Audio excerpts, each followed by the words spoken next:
here to keep it from going off the rails. Okay, right. I'm leaving. I'm taking day off.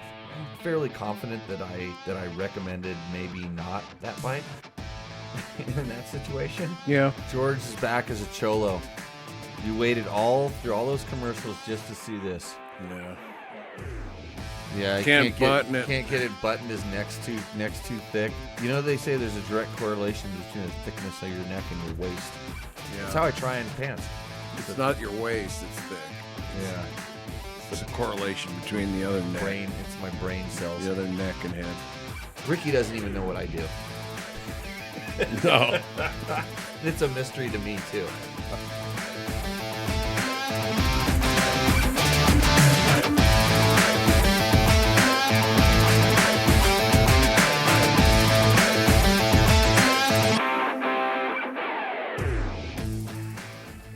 Logan is fat.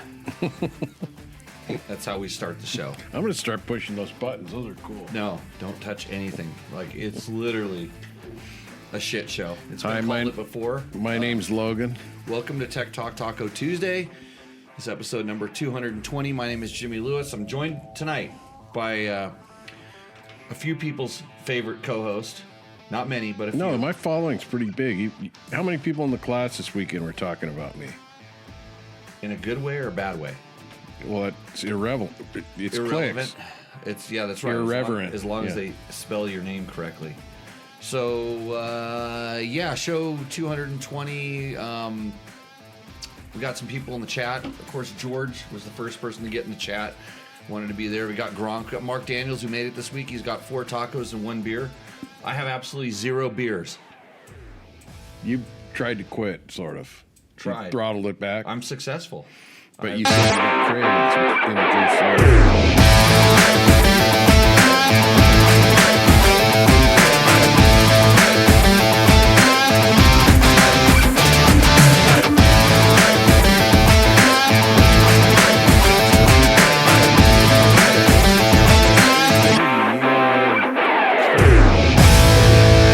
all that other junk is important. All the junk that they can't see. It's important.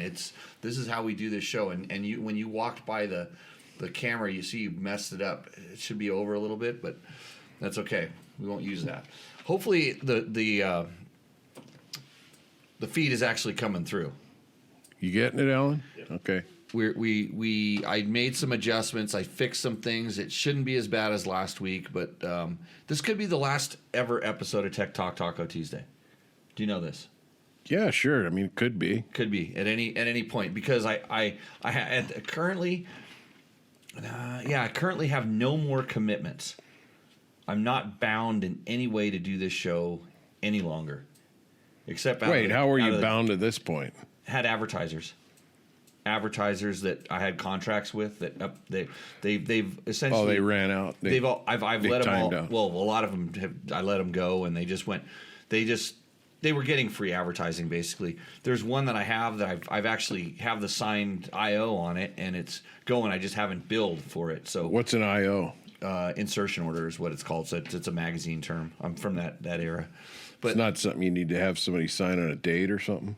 No, now I have to start sending invoices. But I had to keep going because I had to send the damn shirts out. The shirts could have been the last straw, and they almost, it might have been the straw that broke the camel's back. It could have been, because this guy, so there's this guy, and he was supposed to be in charge of advertising, so he wasn't doing his job in the advertising department. And since he's wasn't also doing very good, the shipping guy went riding, and then the ad guy didn't do his job, and then he started pouring cement or some crap, and then he's complaining about having to do riding schools all the time. Well, I think you're really liberal about your time off policy, because I know that guy's going skiing tomorrow, right? I'm leaving. I'm taking a day off. Yep. Or 2. That guy's sitting right next to me. That guy? So somebody made a pretty funny comment tonight. They said, if you want to see 2 Aspergers sit and make fun of each other, tune into Tech Talk Taco Tuesday. And I think you're the ass and I'm the burger, but okay.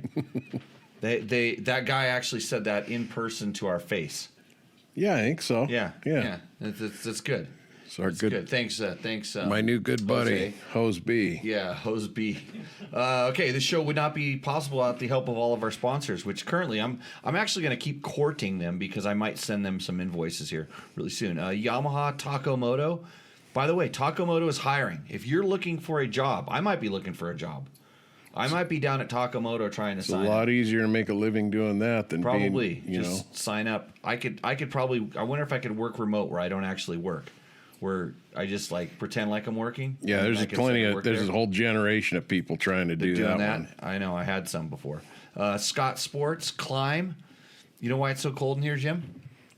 Because you have your Climb shirt. Because I'm wearing this nice cozy Climb flannel. That's stuff. A Climb flannel. Yeah, and I said you could get one, and you delayed in getting me back your response. And I gave you my response. I wanted the $2,400 snowmobile suit. I thought that was casual. Yeah, Climb. With boots and helmet. But I'm wearing Climb. We're both wearing Climb hats. Yeah. I wore Climb for the last 4 days. You stole that out of my supplies. No, for my Carrie school. had this one, actually. Okay. So. Yeah.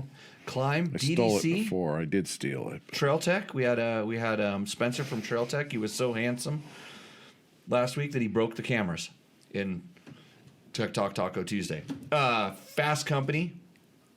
I got a notice that something was coming from Fast Company, and then it said it wasn't coming, which really bummed me out because I'm hoping to get another set of bars here real soon. Bulletproof Designs, and of course Double Take Mirrors. You can click through and support us on our Rocky Mountain ATVMC link and our Amazon link. The easiest way to do that is just go through the website where all the awesome stuff is, and or you can just go to jimmylewisoffroad.com. If you're a female, we have a girls class in March, and then it's in like April, March 14th, maybe, something like that. And then in April we have a regular class. If you want to become a better rider, I know how to make that happen. That's I'll have to do those because I've already signed people up. So might just go skiing the rest of my life. You just never know. Mark Daniels, that's who I met, right? You met Dave Donnelly. Dave, okay, Dave is in the chat. Dave Kirk from Council, Idaho. He got his 2 T-shirts and stickers today. Hope it wasn't too much a pain in the ass. It was. It was a pain in the ass. In fact, I dropped a little note in each one that told them what a pain in the ass it was because I'm just honest. I said I hope they enjoy the shirts as much as it was a pain in my ass to get them to them. And I'm pretty sure it was a net negative. Like it ended up being about a net negative $1.50. Each one of those shirts literally cost me about $26 by the time they were shipped out. I think when I kind of finally did the whole math. Well, that guy doing the math is just as screwed up as the guy shipping them, so I don't know that I believe that. Oh, I did the math. That's right. That's why. You don't want to make money. You're just one giant charitable contribution. That's what I'm doing. I'm doing my restitution for 2 hours every Tuesday night on this show, and I feel like I've done enough. So from Council, Idaho, 2 shirts, good. Last show was only a 0.5. Gronk, I'm gonna get mad at you Canadians again. And then the shirt. I thought he was an Australian or something. No, Gronk's Canadian. What part of Canada? It's underground. It's all the same. It's just dirt. It's just underground. The Australian guy. So there's one Australian guy that got in below the thing. He honestly, he before I realized how much international shipping was, it cost $43 to ship that shirt down there. So I threw a couple in there. I shipped them down there. They're probably going to bang you for some kind of duty too. No. Importing costs and taxes. So anyway, so I sent it. He honestly got the notification because he got an email notification about it, and he's like, "Hey, I want to pay for that shipping. He literally wanted to pay." I told him, "No, don't worry about it." People want to send you money, but you just throw up the blocks. I think the roadblocks. Yeah, I think I should on the bottom instead of having like dirt bike test and all those logos. It should have my PayPal thing. Just. Do you know Gronk? He's pretty active in here. Are we sure he's not AI? No, he's real. He's a real. Have you met him? Yeah, he hates betas. No, I haven't met him, and he likes KTM 525s. I think he sent in a Rooster Endo bike too. We've seen his bikes before, but it's like he's. What else are you going to do in Canada? They get Wi-Fi reception down there, so you can watch this. No beers, a glass of Milagros tequila. So that's good. Looks like you're eating a Dixon, Jimmy. No, this is a Climb flannel. Eating a Dixon? What is? It's a Dixon is a flannel company. They make flannels. And you're eating it. Well, that's what he says. It looks like it because I'm wearing such a nice flannel. But this is a Climb one. I'd rather eat a Climb. I'm a okay? little slow. You eat your Dixon, and I'll do this wearing. Yes. Council, Idaho. Got it. Good. Right. Kirk. Wait, you flick that thing too fast. You just worry about the stuff that you're going to have to read on this. Why don't you read Tricks read or off? You're gonna Roger. You're hardly going to have to do anything because since I'm not drinking, there's Just nothing keep it moving, Jimmy. to do. Keep it moving. I'm here to keep it from going off the rails. Okay. What's tricks? Speak of Climb, any recommendations on summer riding gear for ADV style riding in the Southwest? Roth, that's a really good question, actually, because a lot of people instantly want to go vented. They want to go fully vented gear. And Climb makes some stuff that's literally like wearing a mesh net. All the ADV companies have that kind of stuff.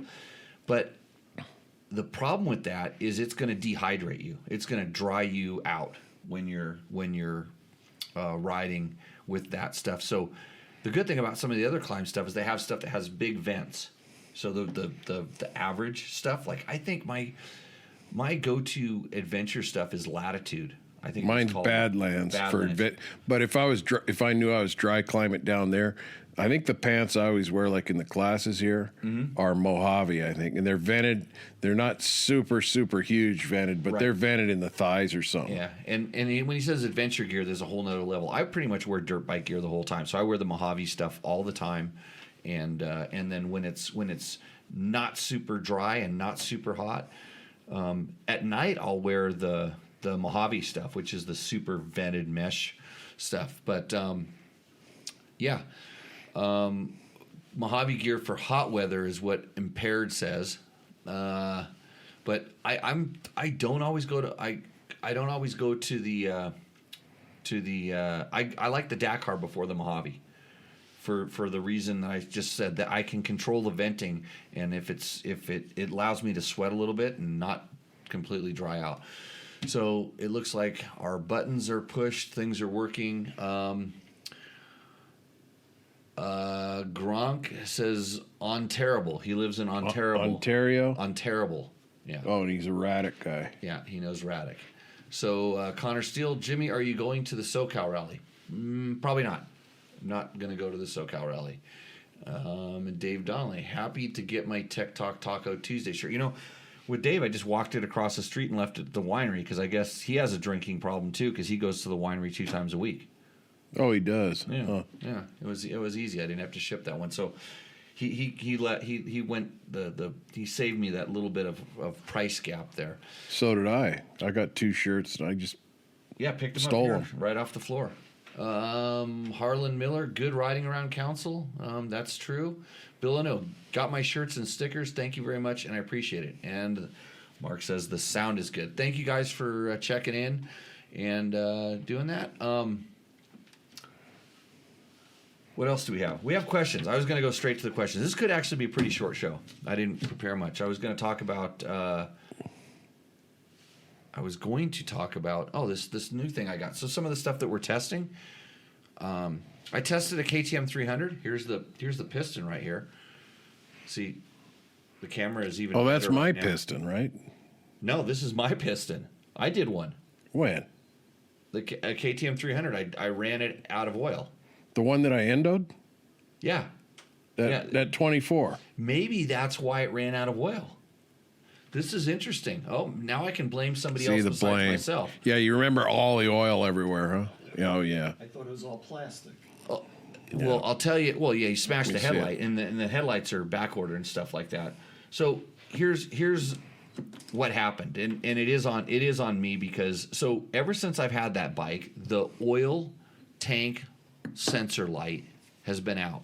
And I'm going to talk about the 300s. We have a Beta 300, we have a KTM 300 that we're doing long-term testing on. So we're actually taking them and riding them quite a bit, using them for what they're intended for, and getting a feel for these bikes, unlike most of the people just ride them for... You know, I picked up a test bike from another magazine. You guys wrote it, the AJP. Yep. Jim loves it. You couldn't get him off of it. I know. I only got to ride it when we dried it at the end of the day. Hey, that bike was tested at another magazine. You want to guess how much it had on it in kilometers? Because it was in kilometers. It's got 0.6 kilometers on it. 36 kilometers. Oh yeah, that's a good test. 36 kilometers on it. They rode the hell out of it. Yeah. Yeah, it has over 200 on it now. That's like 25 miles, right?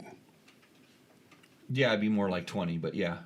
They rode it 20 miles. Wow. And we did 200 yesterday just screwing around on our little ride. And you're going to read. No, actually, because of the speedometer problem on that thing, it's actually inaccurate. So, judging by how this speedometer is working and how many kilometers we got on it, because it actually probably only had about 120 kilometers from us, and it's like doubled.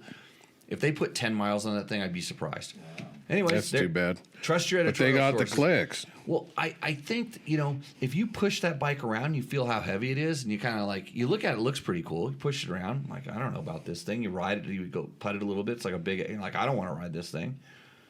It's if you're into riding race bikes and stuff like this other thing is. They actually this particular magazine likes to have somebody take a bike and put all kinds of aftermarket stuff on and then talk about how rad it is. Okay. So, normal. But back to the KTM 300. So we're doing a long-term test on it, and so ever since I had the bike, the oil tank light has been intermittent or always on, and I've overfilled oil thing like 6 times now because you can't see the oil in the oil tank. It's oil injected. It's a KTM 300 XCW. There's a tank in the subframe, and you fill it up right by the gas cap. It's right below the steering stem. That's where you pour the oil in. And if you're pouring it in, unless you're pouring it in really slow, it comes up really quick and just overfills. And because the light was on, I was constantly overfilling it to make sure that I didn't run it out. And so we were doing a long ride the other day after you smashed the headlight on it, which means in order to, and that's the only thing you really broke on it. Was headlight mask. Just the headlight mask. So in order to do that, George, you had to get that bike upside down.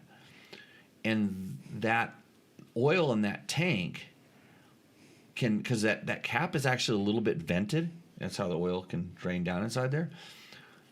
How long was that thing upside down for? Not very long, because when it went on its nose like that and on my back with the seat. See, I went off that so perfectly straight. Uh-huh. That's why only the headlight mask hit, because the front wheel was, perpendicular to the ground. Right. So it went over, hit my back, and then it fell on its side.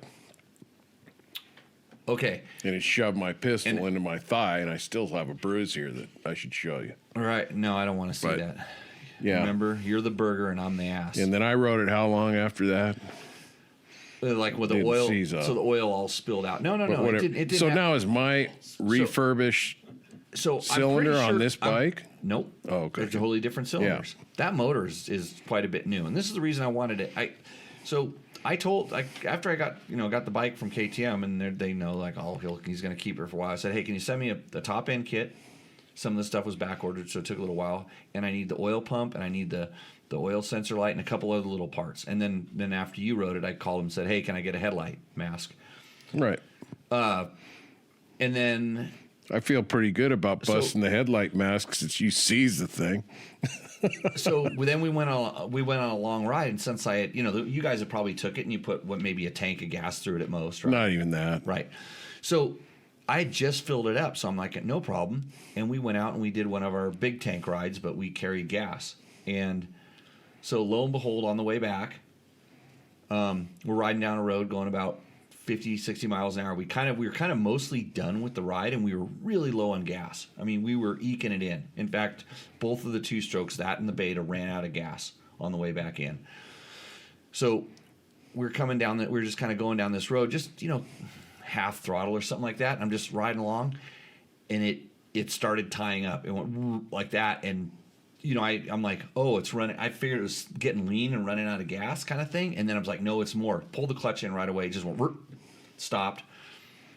Coasted to a stop. And I'm like, It ran out of gas, got lean, and seized. And there's no way it ran out of oil. Because I know that my 300 takes like 6. Running out of gas, it seized? Well, I've had bikes that have seized while they run out of gas because they get really lean. Carbureted bikes. I haven't done it in a fuel injected bike, so I figured. Well, with these new bikes, shouldn't it still be pumping oil in there?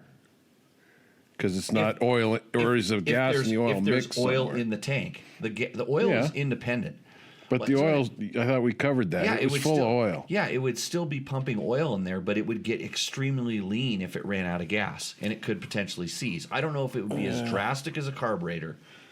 But anyways, that's what I thought. I figured since I knew we were really low on gas, I figured it ran out of gas. I'm like, you dumbass, you should have been going down the road that fast or whatever. And then I look in the tank and there's gas. And those things are known to run out before they completely run out of gas. The fuel pump is a little bit high, and so I'm like, maybe it did that. But I'm looking and the fuel pump's under, and I can tap the starter, and it's turning over, but pretty freely. And I'm tapping the starter and looking at it. Of course, the oil light's on. It's been on the whole day. It's been on since. So what happened? Let me keep you on the rails here so we can move this story along and talk about ran out the of oil. next bike you screwed up. Yeah, it ran out of oil. How'd it run out of oil? From when to when? Because there was no oil in the tank.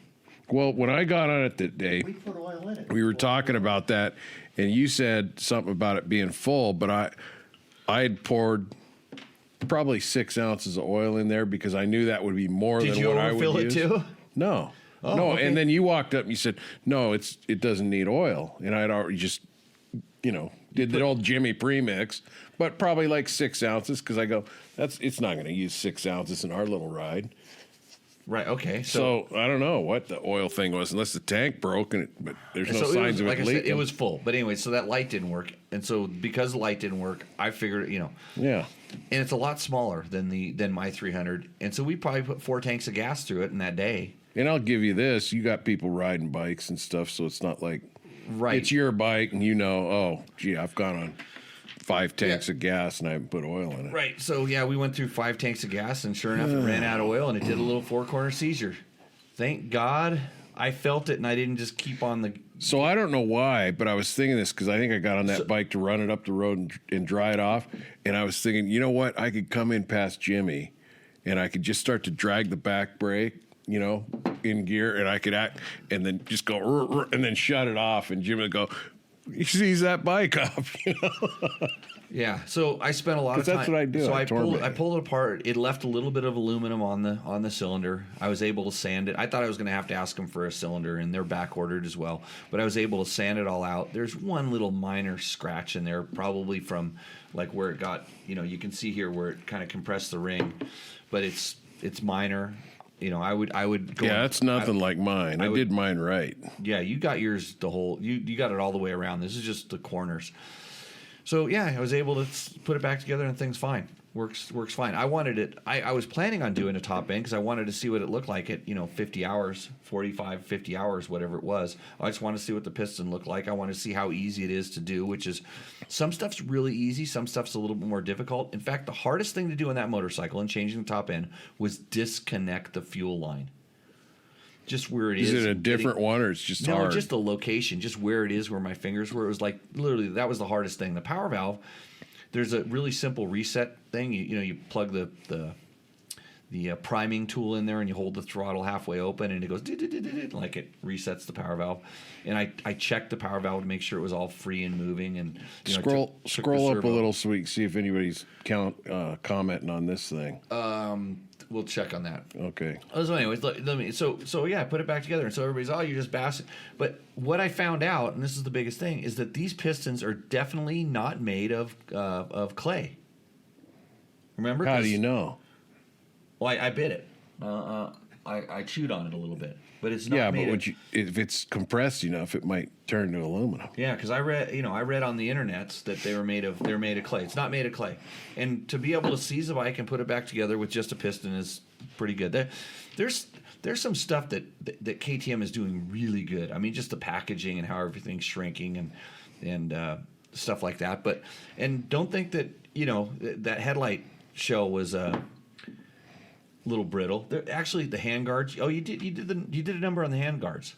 I had to replace the handguards with some nicer You Trilby. blame me for whatever. You're blaming me for the pipe, but that was there when I left.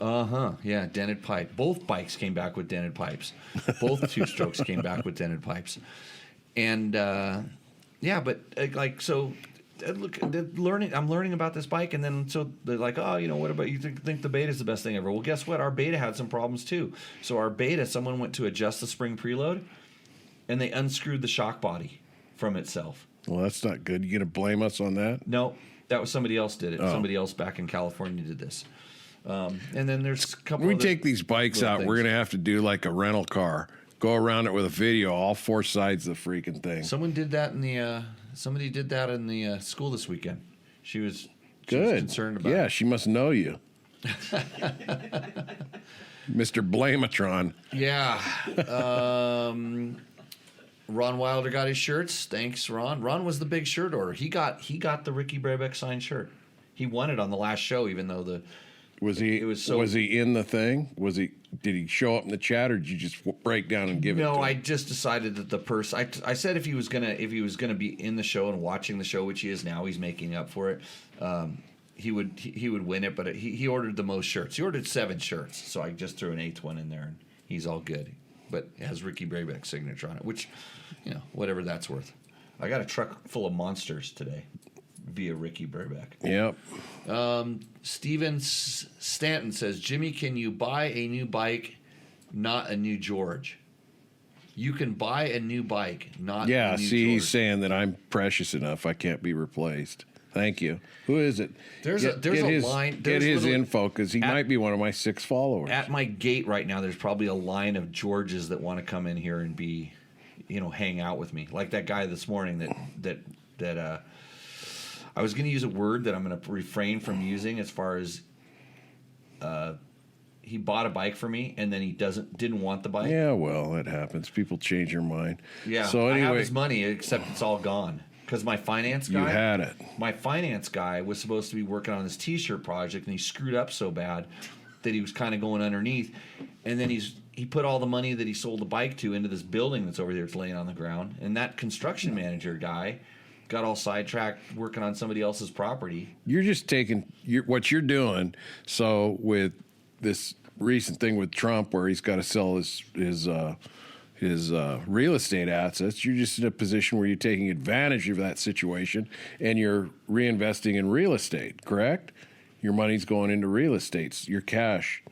Yeah, I'm definitely stating that it's definitely overvalued, and I'm thinking about starting up a shoe company, a sneaker company, I guess it's called. Because if Trump's doing it, there's big money in it, so I want to do that. Get a piece of it. Got to get into it. George is a national treasure. That's what Taco Moto Co. says on their company account. Yeah, I just talked to... give him another shameless plug. Why don't you hire him? TacoMoto.co is hiring, and if you can beat George down there tomorrow, because George is in the line... You're close enough. You should spell my name right, though. But anyway, you're hiring, unlike Jimmy Lewis, who is just accepting all volunteers. But no, I text Mike today asking him about those little turn signals with a spring on them, and he says they're going to be available. They quit making them. Somebody bought the company, it sold. Okay. He's going to have them. So, okay, yeah, he has lots of that stuff, because I know somebody around here put a hopped up pipe on their bike and it just melted their little turn signal off. Well, he did, and I'm probably going to get a pipe like that. Just like your little pistol. I bet George's pistol is tiny, says Troy Hicks. Well, yeah. What am I going to carry on the trail? You can dream. You can dream, Troy. Okay. So stick with the... Ron Hartle says, stick with the SGLHIRTS.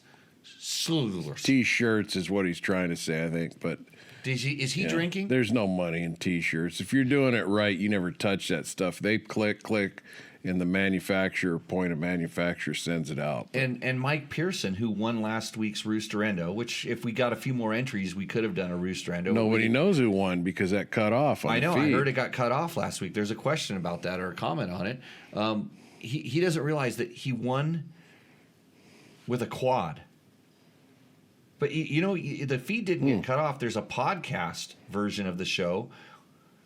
and you can listen to the whole show where we do a really good job of describing. And how lose things another, happen. 30 minutes of my life gone. I listen to these shows when I'm traveling usually.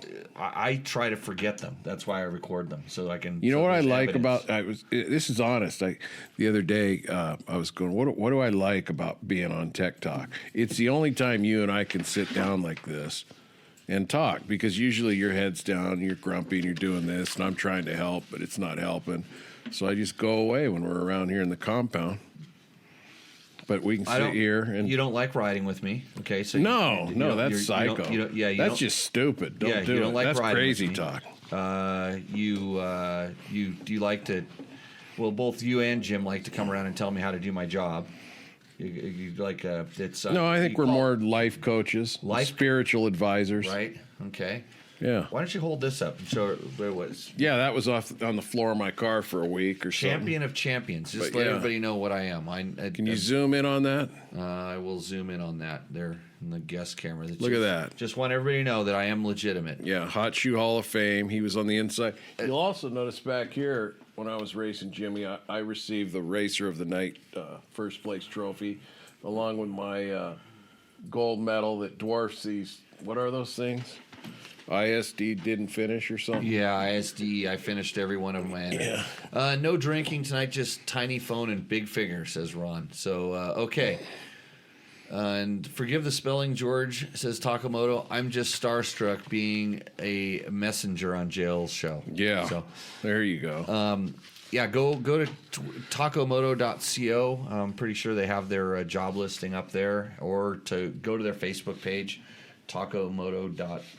Just Takamoto on Facebook. And what kind of stuff are they hiring for, Mike? Post it up there. We don't have to talk about it. I saw the picture, and it looked like you have to be able to rewire an airplane, like an inside of a commercial jetliner. That's what he's looking. Well, those are okay if you got it all sketched out on a board. You just string wires across it and solder and crimp. You still got to get that connector thing together, Mike. Yeah, the And connector. badge it as George, not Jimmy Lewis. You probably sell more of them. Okay, let's go right into our questions, George. Let's So get you there. put this page. These questions are brought to you by Bulletproof Designs right now, because Bulletproof Designs makes these nice little doohickeys that will protect your chain guide from getting ripped off. This one's for a beta, and I need to put it on my beta so I don't rip my chain guide off. And who was it that told me to put radiator protectors on radiators before you bend them? And what happened this weekend? My wife. Yeah, she Got a tip over on what was that, a TTR 230 or WR? WR250F. Yeah, she hit a rock and coming just down a fell steep down. hill. Yeah, and kind of went into an embankment. And then she said, "I think I did a boo boo." And the good thing was the radiator just pushed right back. It was the hose coming out of it, where the hose attached that took the damage. And so if it hadn't flexed so far back and hit the header, could have been. I got some tech less. talk we can talk about later if we got time. Okay. So you're talking about testing. You're testing three. You want to talk about that really quick? So yeah, we're testing the 300s, putting some time on them, seizing them up, breaking shock bodies, running them through tires, doing all the things, so we can give you the info and know a lot more about those bikes. Actually, I've got this new little thing. I'm going to try it on the KTM 300s. The Nihilo Concepts makes this little. It's called a nano tuner. And I'm going to hold it up on your screen. I here. saw that little button. It's this Nihil. It's a diagnostic tool, more than anything else. So it's this little tiny square. You can just mount it onto your bars, and it'll send. You can use it to send maps to your ECU. So. It's just got one button. I just got it. Yeah, it doesn't do a whole lot itself. It's just the communication device that goes between there. So I'm gonna learn about this. This is my new product of the week. What do they call that TV cable? HDMI. Yeah, it's an HDMI Yeah, it has cable. HDMI that goes. It plugs into the diagnostic cable, and so it can actually talk to the ECU. And the thing about it is, it'll be run through an app, and so through the app, you'll be able to do other things. I want to tune the power valve on that thing. So I see a power indicator or volume indicator type of thing, and a Bluetooth indicator. So I assume it Bluetooths to your phone from Bluetooths this. your phone and it'll download information, or you can have a map and you can send it. And so this is something I'm testing. I'm going to learn a lot about what it does. What's the air moose here thing on your list? So we're always testing stuff, but one of the things we're testing is an air moose, which is another moose brand. Actually, the guy from Mr. Wolf reached back out to me and wanted to send those out as well. But so I got my kind of initial impressions of the air moose, because I had it on my bike when I rode it down in Mexico, and I've just been on my 500, been on my 300. Now next time I go back down there, I'm going to take it down there and give it the beans and see what it is. So that's another thing that we're currently testing. It's his first ride on the 24 KX250. Is that something a dirt bike test? Yeah, on dirt bike test, there's a new KX250 2024 impression up there from Trevor. And Scott just got back from riding the Yamaha YZ125X and YZ450 FX from back east. And he just got back. I don't know if there's an embargo on that. I was thinking about calling, but we'll see. And Kurt Huff, who I believe, that's Kurt Huff, says every C-Class rider needs that. And I'm not sure what we're talking about. Maybe the thing that maybe the little thing the tuner I was holding up. What else were we talking about? Or maybe this piece, the Bulletproof Designs thing. Oh, yeah. Yeah. So at Sligle Toby, Right. I wonder what would happen if Kawasaki released a 2025 KDX 300 Enduro 2-stroke, sold with KYB suspension and a title. I think they would give KTM and Husky a run for their money. So this is on our KX450 video. This is a comment, and I commented back. I said, "We can all dream." Okay. I'm impressed that he wanted a title with his motorcycle. What's that? That's important. Does he mean, what's he talking about? Registration? I suspect he's thinking he wants to make it street legal. Yeah. Right, a title. Well, it kind of depends on what state you're in and all this stuff like that. But it's nice. I mean, there's a reason why they don't sell a KDX 300 2-stroke with Kayaba suspension. Yeah. Yeah, they wouldn't make any money. There's already really good bikes. Like, speaking of, Yamaha makes a YZ250 that has Kayaba suspension on it, and if you spray painted it green, and then you wouldn't even have to pretend that it's a 300. You would think it's a 300 because it's so good. I rode a Yamaha all weekend, I think. Yamaha, great sponsor of this show. What was that bike? What were you riding?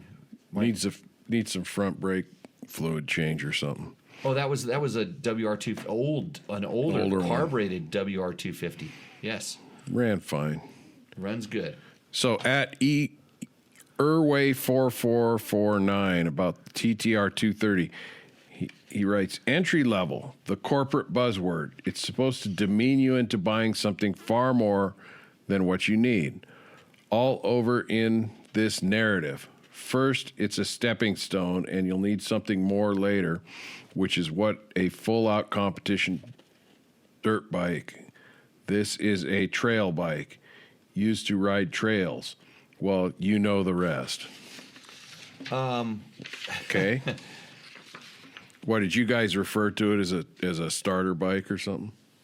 Yeah, it's the somebody was riding that thing this weekend in the class. Yep. And I thought it was a great training bike. It is a trail bike, yeah. But what is he trying to say? Like in that, he's trying to say that you're addressing it as a beginner or something like that, so people go out and buy a more horsepowered Yamaha. Oh, so he's more saying, expensive, I think. I'm a shill for my advertisers. Well, yeah. I've been tagged. Yeah. Okay. Who knows? Yeah, and I don't think entry level is a buzzword. I don't know that. I mean, the industry right now really wants to keep people coming in. COVID was great. A lot of people got in, and then they went right back to staring at their screens, which you're doing right now, or you're listening to a thing that has a screen spit this out right now. But it's an entry level bike. It's a beginner bike. It's a trail bike. It's it's an old guy bike. You should ride it, George. That way you Well, can I go over the talk- handlebars. Yeah, I talked to you about that. Oh, I yeah, said in you- the summer, You I wanted to might just borrow take one of those for 3 months just to, to go play practice. around on it.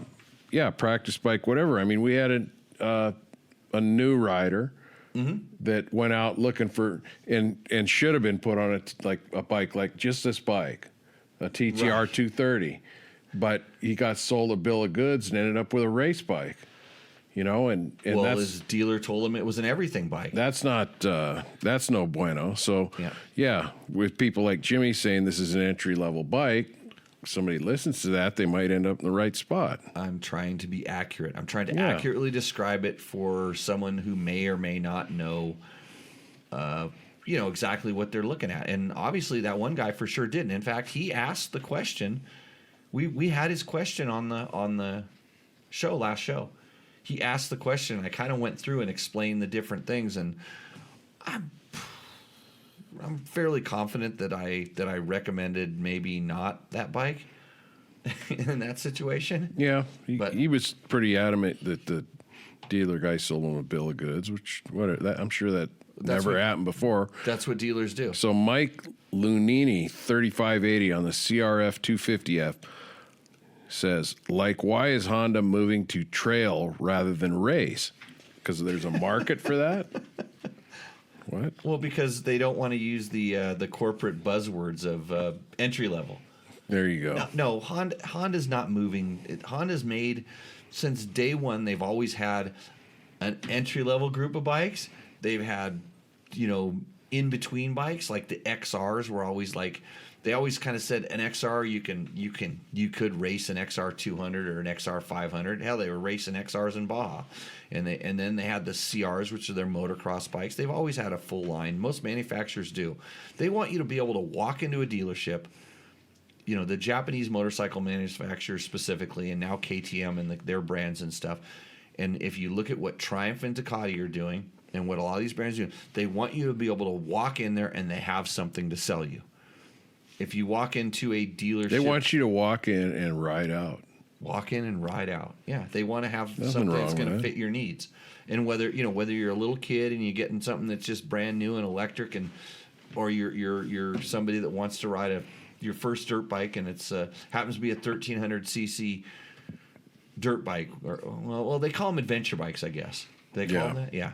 But it's a dirt bike to some people because there's no way they're going to 110 horsepower They're not dirt bike. They're not going to ride a 500. Like, why would you ever ride one of those things? At Eric Nash, 8783, he says, just use the lube that is already inside your O-ring chain. I don't know what, there's no context. Were you talking about? We were talking about how to lube a chain on one of the shows, and I think it got pulled into like a little excerpt. Oh, and here we stuff. go. Sorry. It's like there's another comment part to that, Yeah. but like just use it. You're already using it. You can't just use it. It's already there. Yeah, so his second part of his, I just wipe a WD-40 wetted rag for rust protection, but usually I'm just raw dogging it dry. Jim, you don't lube chains, do you? Yeah. I put when they're warm, I'll throw a little bit of lube on them, just because it's more of an anti-corrosive thing than anything else. So that guy that's telling us how to lube chains and do raw dog, he follows all the girl riders. Oh, yeah, because you do your I- research. You kind of creep back and stalk these people a little just to see what they're about. I always want to know where the question's coming from. Yeah, So yeah. whatever. I wonder if he tells those girls how to do things. I saw it Because I watch them and they need a lot of help. Some of them. There was some like of the ones he follows. a new motorcycle riding. I don't really watch them that much, but I have to see what they say. There's like a new motorcycle riders website. I thought, well, I'll just see what this is. It's just maddening. I'm going to get it out of my feed, but it's like the dating site. All these girls on there posing with their bike, and hey, I want to know. And you can see all the creeps on there that are going, oh, hey, and great bike and this and that, and it's just a bunch of crap. Sometimes I really want to help, like when I actually take the time to answer some of the questions and stuff that I do online. But that's what I'm doing here. But here it's harder. It's harder. I mean, except for you, it's harder for everybody else to interrupt me. I have a. It's easy for me. I know. That's what I said. So Except Eric Nash, I have an unvetted stream that can't be distracted. I get to put out my 100% pure Jimmy comment. Everything I dance around the answers to the questions, but you're getting what you're. I getting. just hear what Snoopy hears from you. That's So- Snoopy doesn't hear that. That's the kids in the classroom. Oh, is that it? Yeah. So Eric Nash 8783 that we just heard from about raw dogging it dry. He says, "I'm not scratching my rim at all here," with a happy face. So I think he's having a whole other conversation here about dogging it dry and scratching his rim. He actually started watching a lot of our videos, and then he made a lot of comments on them. But I think he's AI. well, he's talking. No, he's not AI. He's got a page, and he follows all the girls that do all the different riding things. Okay. There's across his feeds as he follows kind of a thing.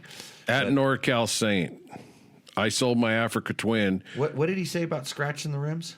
He says he's not scratching his rim at all. Oh, he here. watched me change a tire in one of my videos where I change a moose. I thought this was in reference to Selma picture or something. Scratching her rim. That's why I made that sticker for you, George. Yep. Yeah. So NorCal Saint. Selma was on the show last week. She showed her rim. Yeah. I sold my Africa Twin because of the wind buffeting at higher speeds. Wonder if the Transalp is any better. Now, selling a bike because of wind buffeting, I kind of take issue to that. My 790. At all five, how many's? 6? 5, 6, George? Who? 6'3". Yeah, I know. What are you? Like 5, 7, 8, something like that. And throw in the 3/4. I always like it when But you say 5. I got real short legs, so I probably sit at as high as this guy or more. Oh, because my torso's really big isn't that torso true? Guy, yeah, big torso guy. Hey, so here, It's long. It's big too. at 6'4", you're gonna get buffeted on pretty much every bike. I'm 5'9" and 3/4. Okay, used to be 5'10", but I'm like right at the height where I think they designed him for someone my height. And if I sit upright, I get buffeted. If I slouch a little bit, I'm in the pocket. And so at 6'4", it's funny because sometimes when you're 6'4", you get above it and it's not that bad. But sometimes you're right where you just get blasted from it. Well, my 790 is like this. It shakes with I got the tall windshield and I got the short windshield. The one that came with it's really short on the Adventure. And that thing buffets my helmet so hard that my vision's blurred. Right. And so I ended up getting a much taller windscreen than what I wanted or want. And I got rid of the buffeting for long slogs. And when I'm standing up, I'm way over the top. You'd have to go back and read or watch one of our videos that talks about the Africa Twin for me to really recall. I don't recall it being that good, but I don't recall it being that bad. But I tell you what, that Transalp 750, that is one thing I really, really notice on that bike is the pocket that it puts me into at 5'9" and 3/4 is really good. It's got really good. Of all of the small adventure bikes, or called mid-size adventure bikes, it does have the best. We'll call it wind protection package, except it doesn't have handguards. And I found that out the other day when I rode it back after I sunk it in the mud. And my fingers were all cold because they were wet, and I got really cold. My legs were okay, but my fingers were really cold. Did you have a moment where you just sat down and cried before you called Jimmy Tyler and they came and rescued you? It's got heated grips. Nope. It takes a lot. Oh, the heat? No, not the front. If it had a handguard, it would have been okay. But and I was wearing really good climb gloves with wind stopper, and I had a second pair that I put on that I got wet too.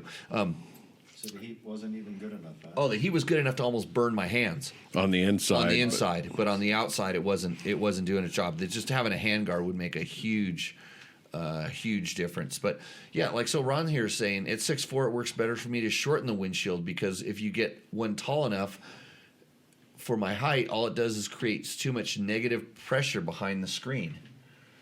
So yeah, It's just variable. It just all depends. It's a full tuning thing, and if you sold a bike because of you could have played around. Yeah, with a you couple gave up windscreens. too soon. If you like the rest of the bike, I'd say that was a bad move. And here's okay. So this is why people listen to the show, because every once in a while I do actually give out some decent advice. You can actually take some cardboard and some pieces of tape and play around with this.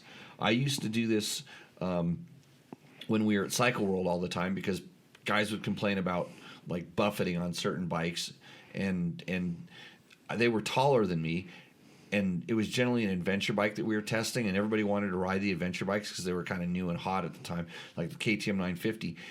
And we had this one staffer who would just go get the tallest screen and bolt it onto the damn bike, and it takes like 45 minutes to put them on. It was like a pain in the ass. And he'd go out and he'd say, "I want to ride this thing," and he'd put these big giant windscreens on. And I'm like, oh my God, and you can't see out. I can't see through it, and it's so big it slows the bike down by like 10 miles an hour. I mean, It's really bad. And plus it makes, like Ron's talking about, this big chamber of weird air pressure. So I would actually started taping. I tried to prove to him, hey, you don't need 4 more inches of windscreen and 3 inches wider. You can just like go 1.5 inches or 2 inches here and just kick it a little bit, and then tell, because we're the world's largest motorcycle magazine, talk to this company and say, hey, do this. And so I actually taped a couple of these things up and came up with, and he was like, wow, that really works, because That's what I've been trying to do with the harmonica I put on your Tenere, to get more wind through it. But I put cardboard in there to try and channel more wind on it. But since I actually pay attention to my motorcycle and I check them, I cut that thing off before I even rode it. So no, you didn't. It's still there. It's not still there. It's still there. It is not still there. As of when? I don't know. Would you put it back on? No. Yeah, I cut it off. I saw it.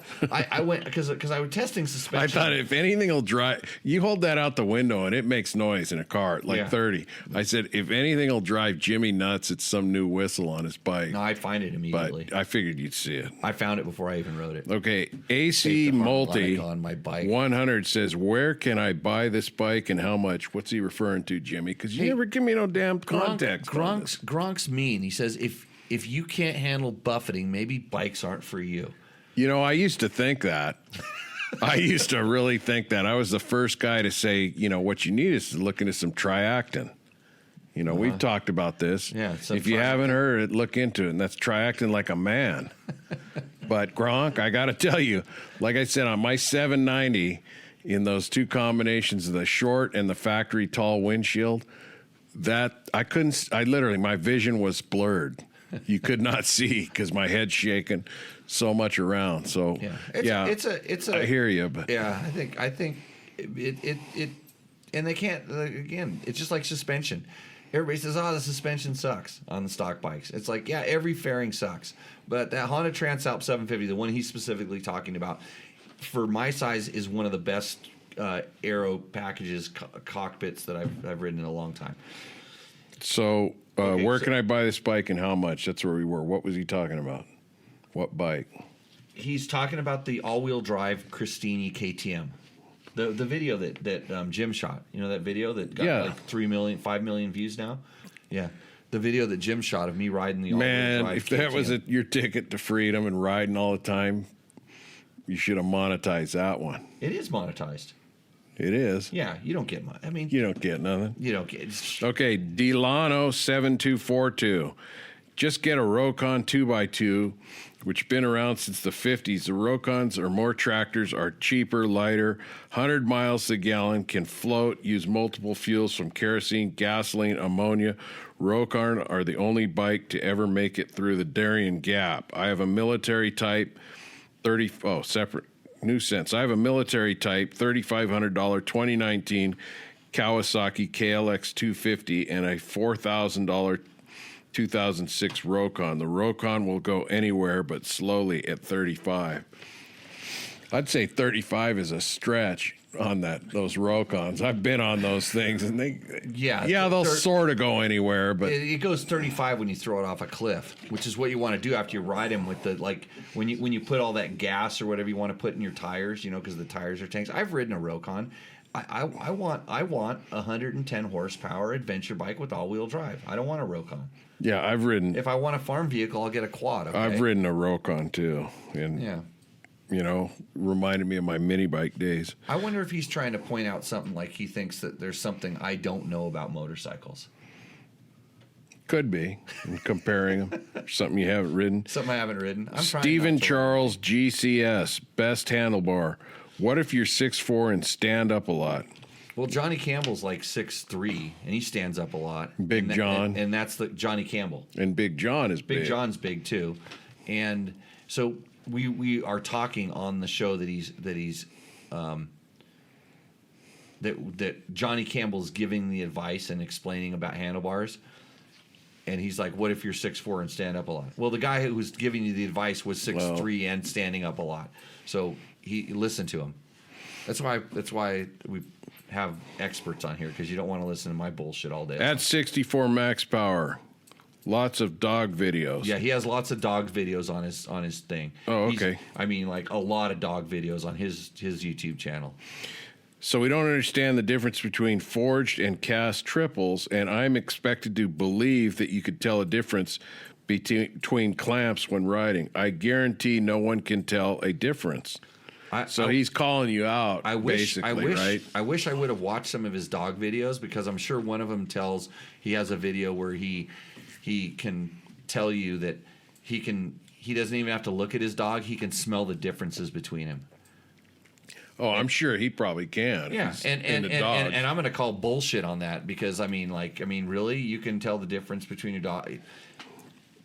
Yeah, he doesn't wash one, and the other one washes itself. I'm a professional. Like I can tell these things. Like, really, you can't tell the. You know what? I think most people actually can tell a difference. They won't know what it is, but if you switch triple clamps, it changes the way the bike works. And whether you can feel it and identify that was the change, that's a reach. Well, for most people, but there are guys that get paid pretty good money to ride motorcycles that will give you feedback on this, and there's a reason why there's guys that still get paid money to ride motorcycles and tell them how to work, because it isn't always what the computer says. When they design these things, they say, hey, this is going to be stiffer, this is going to be. They just change small little radiuses on clamps, or you change the torque value on the pinch bolts on that clamp by 3 or 4 Newton meters, and most people will notice something. Right, they won't be able to call it out. Like, you had me switch a pretty rigid skid plate once to a more flexible one, and you said, well, did you notice it or something? And I was truly like, I don't know, but I sure felt good on the bike. You know what I mean? And a lot of times, when I say they notice it, it's like the bike works better. This bike is all of a sudden working better, or this bike is working. Yeah, worse. but I'm lousy enough. It's like, okay, am I just having a better day at this moment? But right. Probably, that's what I was feeling, and I'm not a real good butt dyno. Good afternoon, all. Please look at this photo. This is a borrowed photo. Do you have it there? What are the red rings on the lower section of the fork tubes? My 23 EXCF. Oh, those O-rings they put on there. I thought they were fork seals. I guess no. Yeah, it's on just the newer KTM. So this is on the EXC group, and he basically had a picture with the basically. Those red rings are so you can slide them up on the forks, and you can see how far down your forks are going.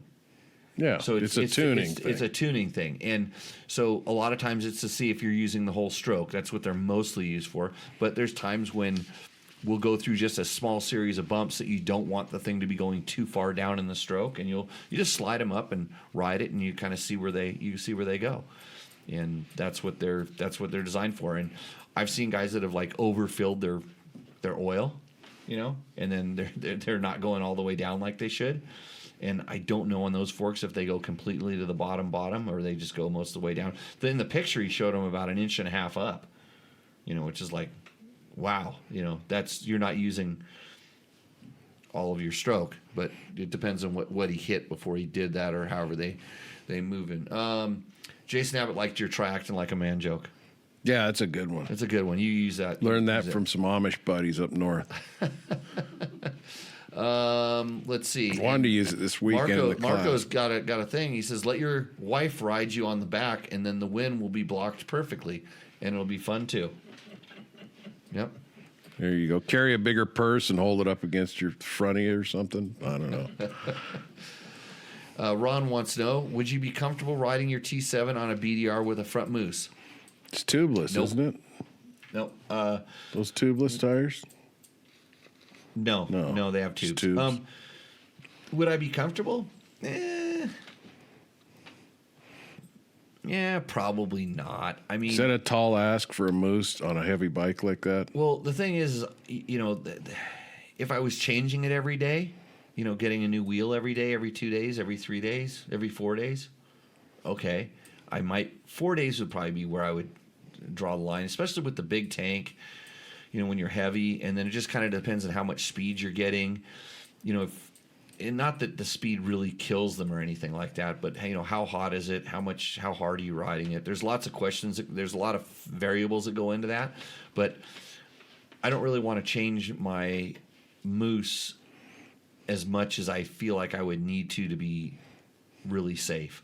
And BDR, you kind of know where you're going. But when I go adventure riding, I don't know where I'm going. I really don't know where I'm going. And that might involve a 90-mile-an-hour stint down some big-ass graded dirt road for 45 minutes.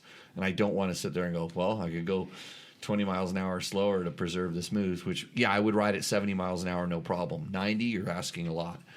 So, yeah. No, I wouldn't be comfortable. How would you compare this? This is a TTR 230. How would you compare this to a Beta 300X trainer for trail play bike? So we kind of did that. I think we did a comparison someplace on Dirt Bike Test, or there's a video someplace where we compared them all, but we did not compare the Yamaha, the TTR 230, because we didn't have it. But it's very similar to the other ones. I think it kind of fits right in between the Honda and the Kawasaki as far as where the Yamaha fits in that mix of play bikes. But the Beta has way, way, way more potential as far as it's a 300cc two-stroke motor. Quite a bit lighter, I would imagine. Quite a bit lighter, which in the beginner realm, the entry-level realm, in corporate speak, in that world, the weight is actually, for most people, a good thing until they have to pick it up. The weight adds stability. Speaking of the AJP. Right. The X trainer might feel a little twitchy to somebody new. For our beginner riders, the power was a little bit too snappy, even though it's really tamed down. It just we see this all the time in our classes. We see beginner riders struggle with that kind of on-off throttle, and it's from zero to whatever, how far they turn it, and then back again is a lot. The Beta, when it comes on, it lunges, it has a response. Since it's a two-stroke, it freewheels a little better on the D-cell, so it's a little easier. Where I think that you're going to find the four-stroke motors offer a little bit more entry-level, beginner-level performance. The weight of the bike adds a little bit of stability. I think the suspension on the Beta, maybe a little bit better performance, although not much. It really depends on what you're using it for. But I think the Beta has more room to grow. You'll struggle with it in the beginning, but it'll be a better bike a little bit later on in your riding career. But it sort of depends on where you want to go with that. Alan had a 300. A question? You had the X Trainer 300, right? And I got my I had the KTM. Trainer and also had the Yamaha 230. Yeah. Back in the past, and the Beta has much more potential. Yeah. Right. In my opinion. Did I just answer that question properly as an owner of both of those bikes? I would agree 100%. Yeah. Wow, good. Somebody agrees with me finally. The Thank Peanut you. Gallery. Yeah. Yeah. Good job, Jim. Hey, everybody that's in the chat, where's everybody? Where's everybody from? That's Yeah. I'm always kind of checking to see where everybody's checking in from. I know Gronk's from Canada. Canuckistan. Yeah. Canuckistan. Do we have any Australians out there? That's what I want to know. Yeah, farthest away Yeah. Who's the farthest away? wins a prize, which is just a mention. Chris Dabney says XRs for life. Yeah, well. Hey, Chris, do you want I need to sell an XR 650. So I should have done a roost end or for sale. I have it's a good running XR 650, well equipped XR 650. Needs a little bit of work. $4,000 out the door. Come and get it. Yep. Arizona title. has a license plate. Come and get it. Need to sell it. I need to get the money for this guy that's probably going to have Larry the Leg Breaker come over here next, or send in a fleet of drones. I don't know what's going on. Western Pennsylvania. Andalusia, Alabama. I should know because I sent a lot of these guys T-shirts. Yeah, What Arkansas. a pain in the ass that was. Central New York. I respect people that work in the shipping departments now. Yeah, it's good there's work for everybody. Yeah. At EUG rules, EUG rules. Patagonia, Argentina. Okay, can we prove this, Jamie? Jaime. Calico Ghost Town. The riding's got to be good out there. Roth Howard. Can you use the XR as a light ADV bike? Well, the only reason I have it is because my wife told me we couldn't sell it because she didn't want to ride the big ADV bike. She wanted to ride the XR 650. That's got an electric starter on it too, right? Yeah, it's on there. I'm not really advertising because it'll still work, but it's not going to work for very long. The ring gear in there is wearing out, and they don't make them anymore. Okay. But yeah. But it's got a kicker on it. La Center, Washington. People are just making places up now. Okay. We'll never know. So North Queensland, Australia. That's probably Facebook user is probably the guy I sent the T-shirt to. So Facebook user has to realize if you click through the link, other than just going to dirt bike test, you'll show up as Facebook user. Like if you know what it comes up, Matt Mattoon's live now on Dirt Bike Test. Something like this. If you click on that, you'll only show up as Facebook user. You got to go to Dirt Bike Test and click on that live one, and then we'll put a name to you, Facebook user. So maybe log out really quick, and we promise not to talk bad about you, and log back in, and we'll know what your name is or your handle. That's where I sent the shirt to. Was North Queensland, Australia. Oh, cool. At $44 for shipping. Yeah, but he seems like a he was decent bloke. He wants, he wants to support you, which is nice. Good. I hope he wears it proudly down there amongst all of his criminal friends. Ugrils at Ugrils. What? Haha, I don't know how I can prove it. I have some videos on my riding channel is all I think of. Okay, Jamie. If you're pulling that one out, I believe you. That's cool. No, Patagonia. I've ridden down through, but I was in Chile when I was down in the Patagonias. Okay. Wife wants to go travel down there. I snuck into Argentina illegally, and then I had to. The only way we got back across the border was I had to pull wheelies for the guards that were because they were up. They were. It was really high in the mountains, of course, in the Patagonias. They were up like laying out on the rocks like lizards because it was so cold when we went through, so they didn't stop us. But then when we came back, they were down there with the guns and stuff, and our guide talked him into if I could pull wheelies back and forth, they would let us go across the border again without getting in trouble. That was a little bit off in the weeds. That's what my blank stare was, Jimmy. This is what people like. But we like to hear those stories. Yeah. There was a guy who wanted to hear Dakar stories. In the class at or the class something this weekend. Yeah. Well, I don't remember any of them. I told him I hit my head. You remember getting the trots and have to quit? Yeah, I told him that story. Yeah. Okay, what I need to know that I sprung the stock suspension for my weight equals good enough. Okay, we're talking probably English is a second language, which of course we embrace because English is a second language here, I guess. What do I need to know? He wants to spring a stock suspension for his weight to get it good enough. So first, this will segue into another conversation. First, Jimmy would say, set the sag, right? Right. And then have your suspension serviced. And don't be after when it's new, when the bike's new, 10, 15 hours. But don't be afraid to play with the clickers. You can run it 25 hours. It's not going to hurt. You can run it 100 hours. It's not going to hurt anything. But if you really want to get your bike, if you plan on keeping your bike for a long time, I would say service it within the first 20 hours. It's just like changing oil in your motor. Nobody's going to run their motor for like 30 hours before they change it the first time. Think the same way about your suspension, and then you have a nice baseline. You can play around with the clickers before you start sending it off and ask for these different things.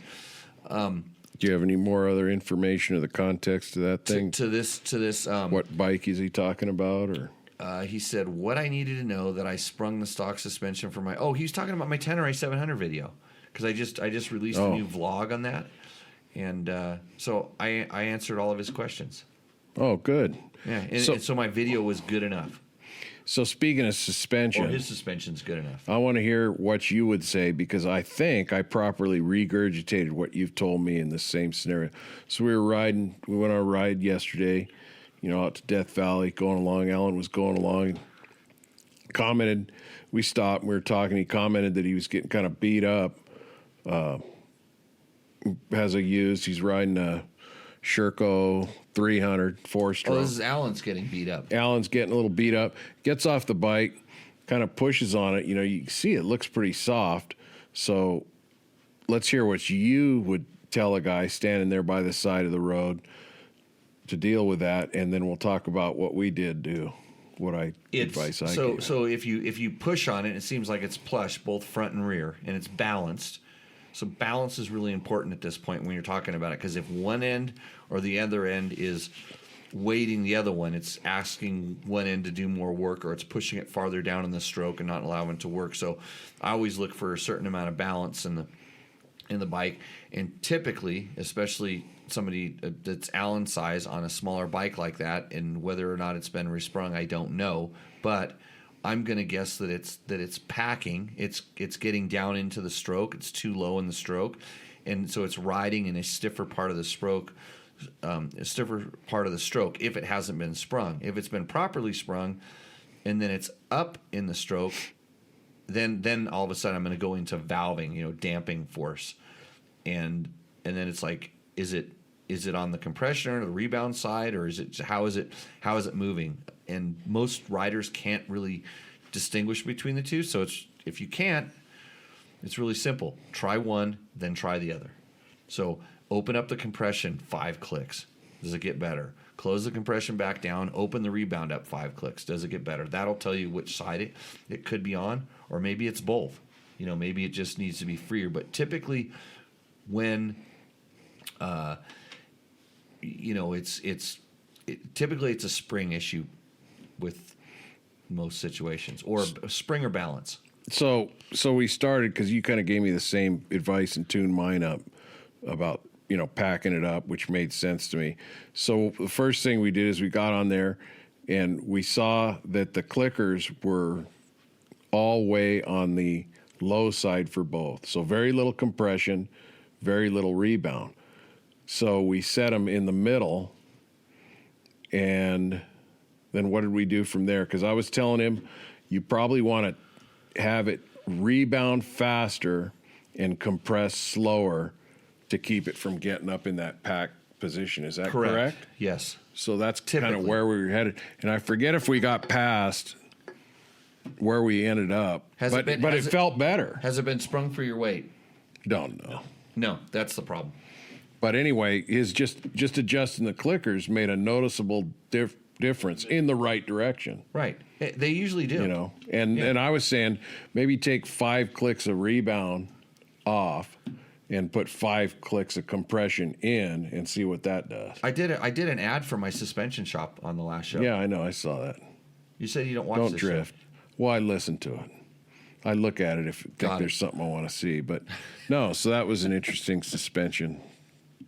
So, Chris Dabney he put it on pause, so he's way behind in the show.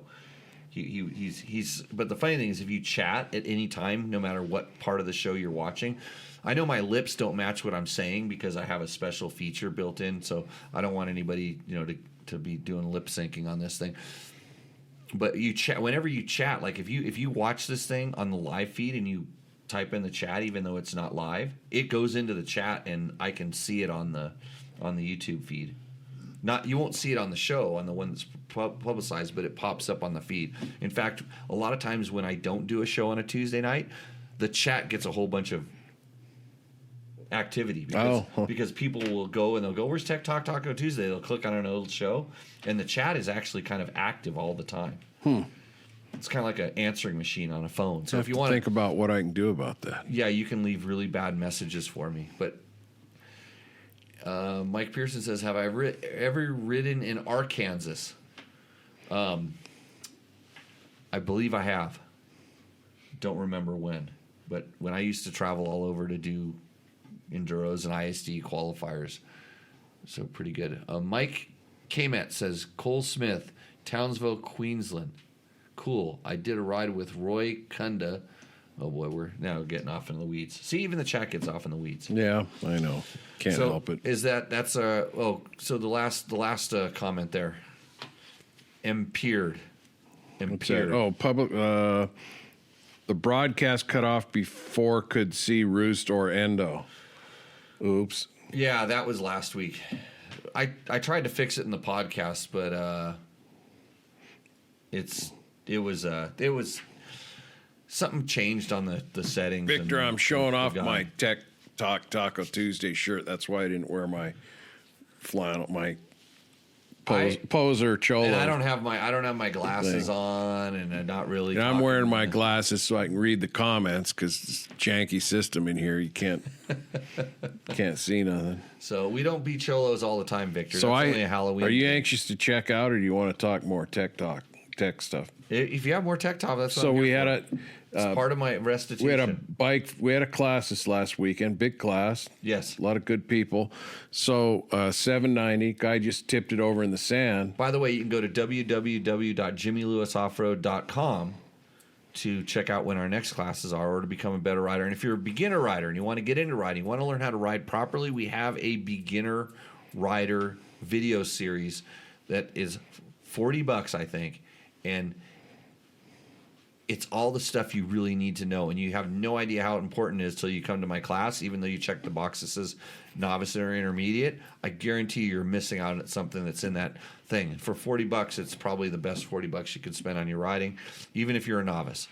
So, And a lot of, we see a lot of people overstate their abilities, sort of, And a lot of it's because they really don't know. just as many people understate their abilities. Yeah, but For- people don't know if 5 rides doesn't You make know. you a novice. what's it make you. It could make you an expert if you pick up on it really quick. Yeah. But just because you have X amount of rides your skill level doesn't go up just because you've done different things. We have a really good on the website. There's a this is how we rate your skills. It says, can you do these things?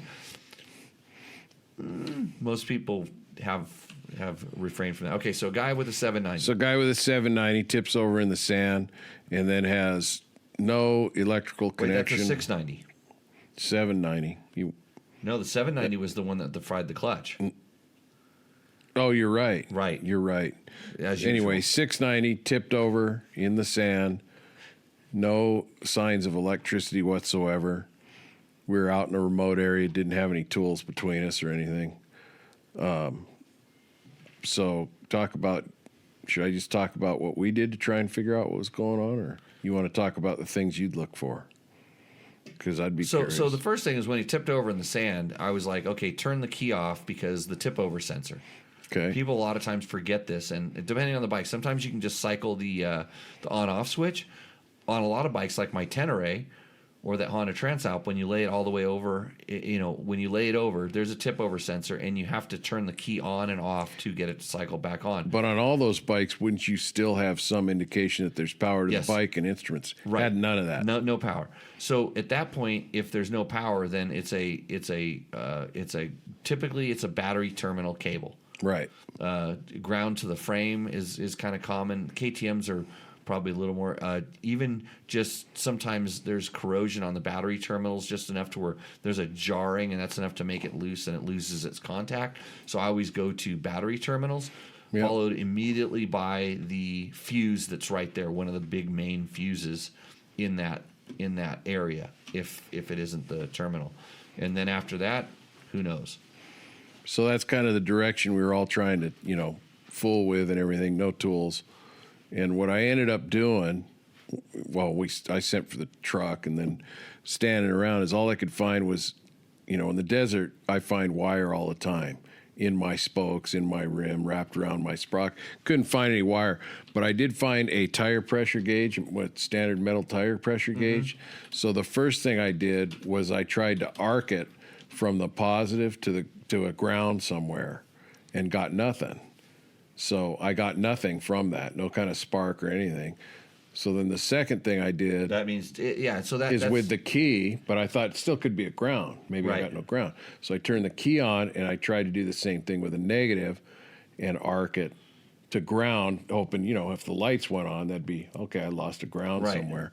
And it didn't happen. So I figure that lithium-ion battery, which is just a bunch of little soldered-together batteries, something in there probably broke connection. The battery was just TU right there. Yep. So today I get a call from him.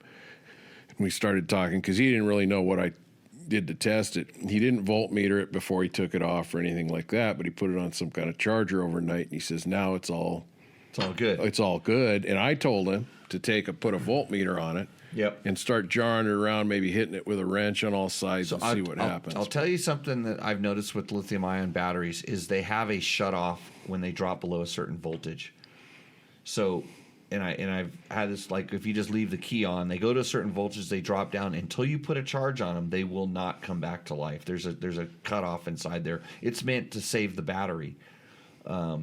So that easily could have been the case. And I've had it happen with a lot of my bikes have like parasitic drains on them. So this leads me to another thing, because he said then also it's the second time this battery has done something like. Was this one of the batteries that has the jump start feature built into it? It had a reset button on the top and a volt indicator type of thing, and the reset, we had gone through that, push it once, trying to hold it, got no life out of it. So I wonder if it could be that his battery's not charging, and it's just getting so run down that. I mean, how long was the bike laid over for? And like, does he have heated grips and a light? There's so many factors that go into that with the bike. But I have seen lithium-ion batteries when they go down. So I've seen bikes that fall over and the fan's running and the headlights on. The guy takes a little while to get to it. And I've seen them pick them up, and then they're really hard to start. So, and then you run it down below that threshold on the bike, and then it doesn't come back. That's what I asked. I wanted to hear some of usually, these. you can jump them at that point, though. Yeah, you can jump start it if you have cables or a jump pack. But you guys tried the jump pack; it didn't work. Can't remember if we tried that on that. There's Did a jump pack in the truck. I know that. Yeah, we used it to get your Tenere started. I know that. Yeah. Oh, because I left my key on. Yeah, and the battery ran it down, and then you left. I left and told said, my Heather, wife. take told that my wife to screw go back. ride it. Yeah, I knew that. Yeah. It was all part of the plan. And so Cole is asking about the fuel consumption on the TBI bikes, and he says he was getting 125 kilometers on his old TPI bike, and now he's only getting 70 kilometers on his TBI. I did not notice that the fuel consumption was any different between my TPI and the TBI that I have. So I know that there are a lot of different maps, and since he's going kilometers, I'm thinking he's someplace else in the world. I'm under the impression that there's a lot of different tunes on that bike, and I heard that some of the later ones, the efficiency went way up, and I guarantee you that my bike has. Well, actually, I heard there's a new one. There's another new setting or tune coming for that thing, but mine had the latest one. So if it is really bad, see if you can get the ECU reflash to a more current or updated setting. And if it's, especially if it's an SX, because I know on the SX they wanted to get some snap out of that bike, and they accomplished that by actually getting it to run like kind of a little rich on the bottom to act more like a carburetor. The problem with the fuel injected 2-strokes is they, just like the old fuel injected 4-strokes, is they're so perfect they don't have the hit that an imperfect jetting, even though some people will call it perfect. The carburetor is just, when you make big changes, it snaps, and the TBI and TPI bikes don't do that. Hey, you can build it in, but Back at the beginning of the chat, somebody asked for any tricks. They're going to change the graphics on their bike. I remember heat gun was mentioned or something, but you've changed countless graphics on bikes. So you like spray a Windex or something on the sticker before you put it on so you can move it a little. I don't. Or anything. No. I mean, you can put a little like, soapy water underneath it and stuff, but I've had best luck with just taking my time and laying it out, just setting it and then trying to lay it out and then make sure I'm not getting air bubbles onto it. And usually it's warm enough here to where it's not an issue, but if it's cold, then run a heat gun, but you don't want to get too crazy with the heat gun because they tend to, then it gets floppy and it'll trap air bubbles in it. Yeah, just to stretch out a little right corner or something where it turns or whatever. Right. So, and there's guys that are so good at that, and then I'm not really that good at it. I mean, I can kind of hack my way, but we had guys and we were doing the magazine bikes all the time because they're always putting numbers and graphics on it, and I just stood back because I'm not that good. I mean, I can get it done, but I don't even like putting graphics on stuff. So Chris Dabney says XR650 fifth gear wheelie, I'm in. Okay, just send me an email, Chris. I'll sell you that bike. And then what's Cole say about just taking two batteries and shoving them together? So he's talking about it's a trick where you take the battery out of one bike, turn it upside down, and set it on top. So you're setting positive, negative. So you're essentially just using the other battery. For a while, I just carry the jump pack all the time now, and that's another battery. But I used to have a set of like a really small set of jumper cables that would work motorcycle to motorcycle, no problem.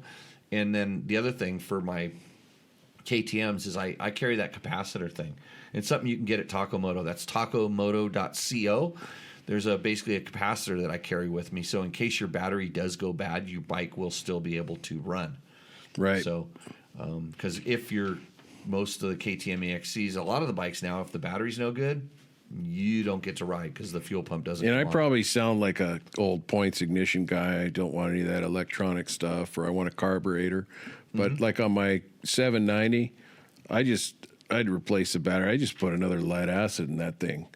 I mean, I've had good luck with lead acid batteries last. They also seem to give you a second chance towards the end. Instead of just this battery's done. If you can get it jumped or something running, you can get it home usually. Yeah, I haven't. I mean, I think I've had one lithium battery try to light on fire, and I was charging with a charger that was a little too big.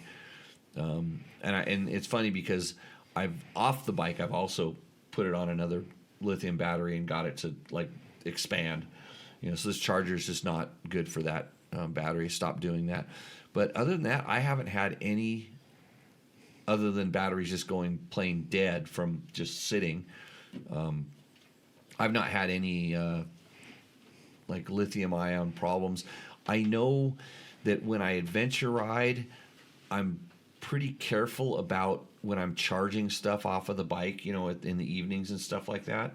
With my lithium batteries, they don't like that kind of stuff. Where I would say, if you're gonna, you need to charge up your cameras or something like this, or your cell phone and stuff while you're not riding. I don't think the lithium ion battery is the best for that type of task. I mean, I don't think it's designed to crank. It's designed to be light and to crank.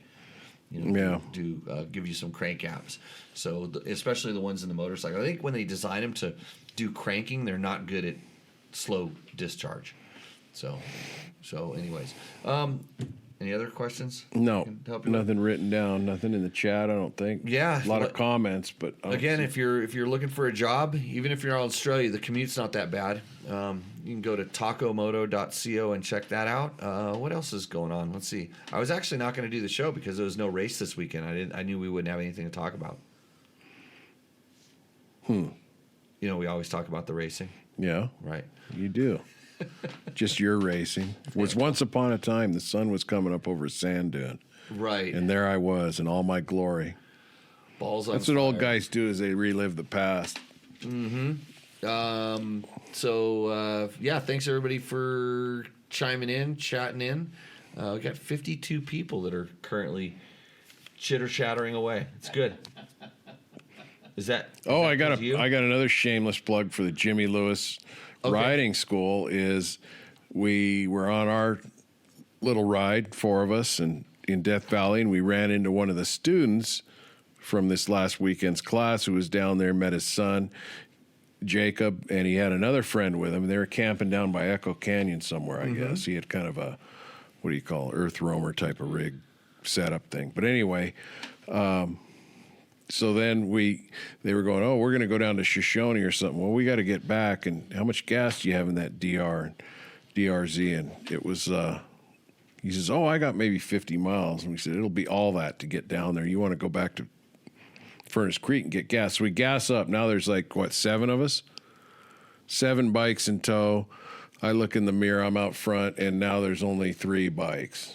So I turn around and go back. I kind of know where this is going now. And the 2 guys that haven't been through the Jimmy Lewis class had crashed. And one of them, basically, a long story short, both locked up their front tires and drove them into the ground. One of them lost air in his front tire for whatever reason. So in other words, he got a flat tire. He got a flat tire. And it caused him to crash. But I do believe that the popular consensus was when it got a little jiggly on that turn, he grabbed a handful and crashed. And the other guy was behind him, and he locked the front and went all the way into the ground. So I'd say, the money for the class would have paid for itself maybe in that one instance. And they were kind of banged up and road rashed and licked their wounds. Yeah. And went Well, on their way. okay. So Mike says thanks he showed me a picture of his the box of stuff he got for Takamoto. So he won last week. He's already got his stuff that he ordered. He used his $100 off. And then Asher, who just says, let's see. Ricky Brabeck spills the beans on Jimmy's secret sauce rally training on Gypsy Tales podcast. Maybe. I don't know. Ricky doesn't even know what I do. No. It's a mystery to me, too. So Asher says he thinks he missed the show. But good thing, Asher, because I have your question right here. He says, hello, Jimmy. I have a 2005 DRZ 400 with the this and a that and all the other stuff and all the other things. He basically says, after consulting Facebook groups, I'm more confused than when I started because he has all these things. And the screen just went dead on my computer, so I'm paraphrasing. He's going to take the header pipe off of a dirt DRZ 400 and put it on his street DRZ 400. And he's been told that will instantly cause his bike to blow up all the way from that to it doesn't make a bit of difference. It will make a difference. And he's already done other stuff to it, and everything you do to it, it's a pump. It changes the efficiency of it. So the answer to your question is, can you do it safely? Yes, because he's also gonna. I guess he has a donor dirt one that he's going to start swapping parts over, and it's like, should he swap it all over at once? And it's like, no, you can do piece by piece, because eventually he's going to put the cams on it and with a different base gasket and all these different things. So his goal is to increase performance of the motor. Yeah, to try, because the street one is a little bit more choked up, or it's probably mostly done for sound. The valve. The cam duration and things like that. But you're going to get a little bit more horsepower and stuff. But, essentially, I'm pretty sure he understands this. He went and raced the thing in a District 38 race. I remember he was telling the story. But, you're flogging a dead horse at this point. I know you love that bike, evidently. But well, he probably loves the process, too. Guys to tinker. They like to save money. They like to... Yeah, and I mean, but which is all good. All you have to do is just kind of be aware of what you're doing. When you're changing these things, and if you run it, all of a sudden it starts not running that good. It's not going to just blow up because you put a header on there.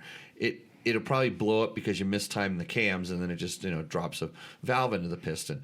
But this is how you learn to just, if you really want more performance, just buy a different bike at that point. But I know guys that used to fix up XR 400s and all these other things, and being a guy that had access to all kinds of parts and can still get a lot of stuff for free, I leave most of my bikes stock. I switch the bike to get the performance that I want, as opposed to trying to turn something into something that it's not. But like I said, in that process, yeah, you can do all this stuff, and they're rarely just going to instantly blow up. I'm more concerned with the guys that,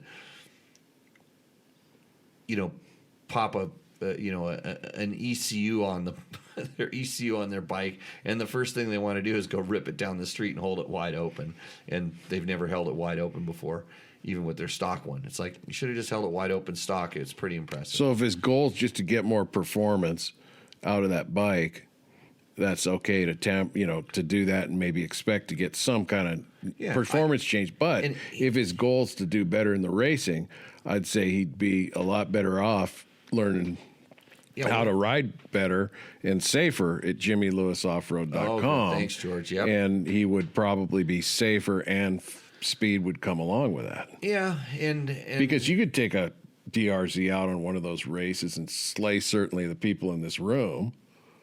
Yeah. On, performance. If we were all on performance bikes, you could probably jump on one with not sprung for you. It's not about, it's up to a certain level, it's not really about the bike. But in modifying it, if you're doing one thing at a time and you're noticing, he said, hey, I'm going to jet it. I'm going to change the jetting and stuff. And a lot of times, the header will make a difference in the jetting. The muffler more so, but the header, some. I mean, I remember when we used to go from a standard muffler to like the FMF Mega Bomb, you always had to kind of increase the pilot jet size, or at least mess around with the fuel screw to get it a 4-stroke to run properly. 2-strokes, like almost always, if you change the pipe to get it work the best, you would also have to change the jetting. So this is just a normal thing. And now with the fuel injection, this is getting to be a lost art, because the fuel injection on, kind of figures a lot of that out for you. I mean, on a lot of bikes, it's still lean. If you do stuff that's going to allow it to lean out, sometimes they can't compensate enough, but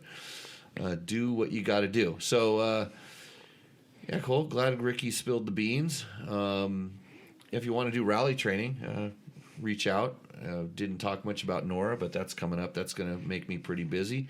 But I'm going to go look at white shit for the next couple of days, I think. I think that's in my future. Yeah. How much more work do you have to do with Nora before it starts? Halfway. Half the course is pretty much locked in. The other half, there's still I got some stuff I need to go explore. And you got to go down there again? Yep. 9 more days. I got 9 more days to work on that for sure. So that's going to be an awesome course. There should have been a press release coming out kind of describing the course. I thought it was going to come out today. I don't know if it did, but it's going to be – I wish that I wasn't designing it so I could race it. Explain the classes real quick. The classes at Nora. The different – there's like a sportsman and all that. Now, is the one class just you're going to go ride it? There's no real – Rally Pro, which is an Ironman class. They have to say this in Baja because, like everywhere in the world, rally is one rider, one bike does the whole event. There's no teams. But since it's Baja, Mexico is a lot of team racing. So anyways, Rally Pro, one rider, one bike, pro. Rally Sportsman, one rider, one bike. You ride the whole, the pro. The only difference between pro and amateur as far as the course goes is we have some longer transfers, and we're going to allow the amateurs to load their bikes up in a truck or a van or whatever and transport them if they want to, if they don't want to ride the transfers, just because it's a fun race, for them. So then the classes Nora has is they have a vintage class. So vintage class can be team, and that bike has to be 1999 or older. Any bike 1999 or older. And then there's a 50 class and there's a 60 class, which can be teams, and you can ride any bike in those.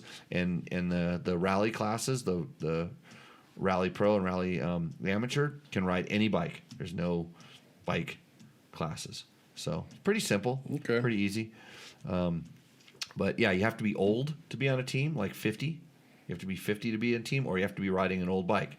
So that's the way it is. So if you have questions, send me an email. So I think that I'll wait till I blow it up, then do a rebuild with everything. Is that the Don't the blow it DRZ? up. Yeah, it's Asher Lito. That's he's back from Bible study. He has okay. He has He's to in rush here all home the from time. Bible study to get his motorcycle questions answered. But Okay, guys. Well, I think that's it. I think we're gonna wrap this show up. Oh, we should do a commercial break. I'm gonna just run the ad. Why? for the They middle of run the show. out, didn't they? Huh? They ran out. I thought all those contracts expired. That makes the show better. Just watch our The ads. defending champion, the all-new Yamaha YZ450. Yeah, I left the mics hot, George. It's part of the show. Oh, okay. We can talk about Victor. Yeah, we like talk about Victor or all the other people. What else that did are I on. want to talk about? Jim and I got maybe a new idea for some tours. Oh, That year.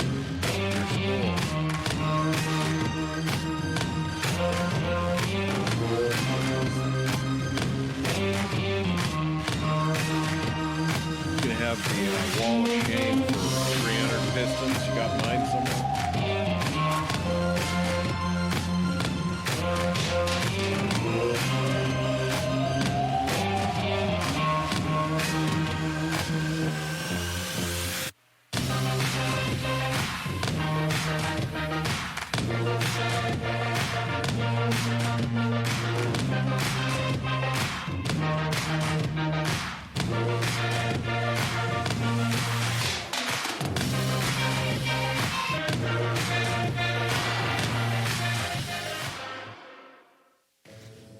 What's up, Moto Buddies? Mike here from Taco Moto Co. What is the Taco Touch? It's the best service in the industry. Virtually 24/7 tech support via email or text, and it's like having a dirt bike doctor on call every day of the year, helping you fix your bike or recommend parts or setups for you.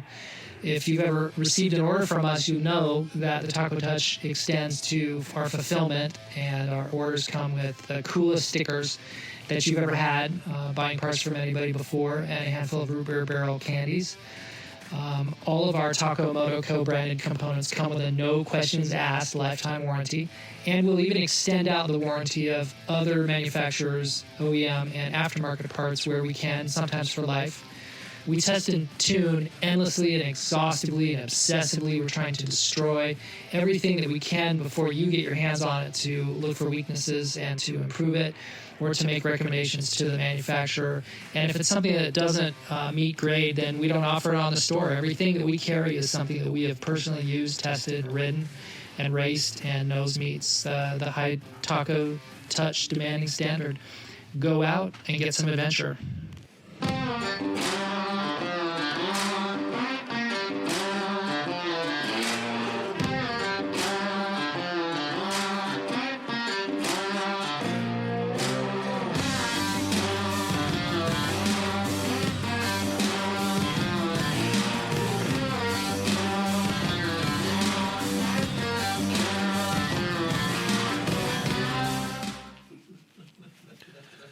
George is back as a cholo. You waited through all those commercials just to see this. Yeah. Yeah, he Can't button it. Can't get it buttoned. His neck's too thick. You know, they say there's a direct correlation between the thickness of your neck and your waist. Yeah. That's how I try in pants. It's not your waist that's thick. Yeah, It's a correlation between the other neck. brain. It's my brain cells. The other neck and head. So, okay, I got a text. I have to go rescue a friend who has a broken car, evidently. I got to check in and see if that's a problem. And then the Hot Shoe Hall of Fame would like to donate some shoes out here in Pahrump. What do they call those? Zapatas or something? Zapatos? Zapatos. Yeah, the shoes. Yeah, they want to, but it's actually harder to give away shoes than you would think, because everybody thinks you want something for it, and all they want to do is give away some shoes. So the Hot Shoe Hall of Fame, that's their You know what they way should to do? give back. Take the shoes to noobs out there. There's those cheap bastards will take whatever they can get. Right. Yeah, no kidding, huh? I'm actually doing demos out there again. Oh, you're going to go out because I think I'm booked. Jim's booked. Jeremy's going. He's bringing somebody, and I like to support Joel. I might go out there. You're just going to drive my ass out there. I'll probably start drinking by then. No, I'll be there before then. I'll already be out there. I might drive you out there, maybe. I don't know. Okay, so everybody, thanks for joining in. Thanks for watching the show. Gronk says cheerio. That's a nice way to say goodbye to everybody. Oh, I thought that was kind of the FU of Down Under. That might be. You never know. I Oh, don't. no, I don't- that's Gronk. He's up over. Yeah.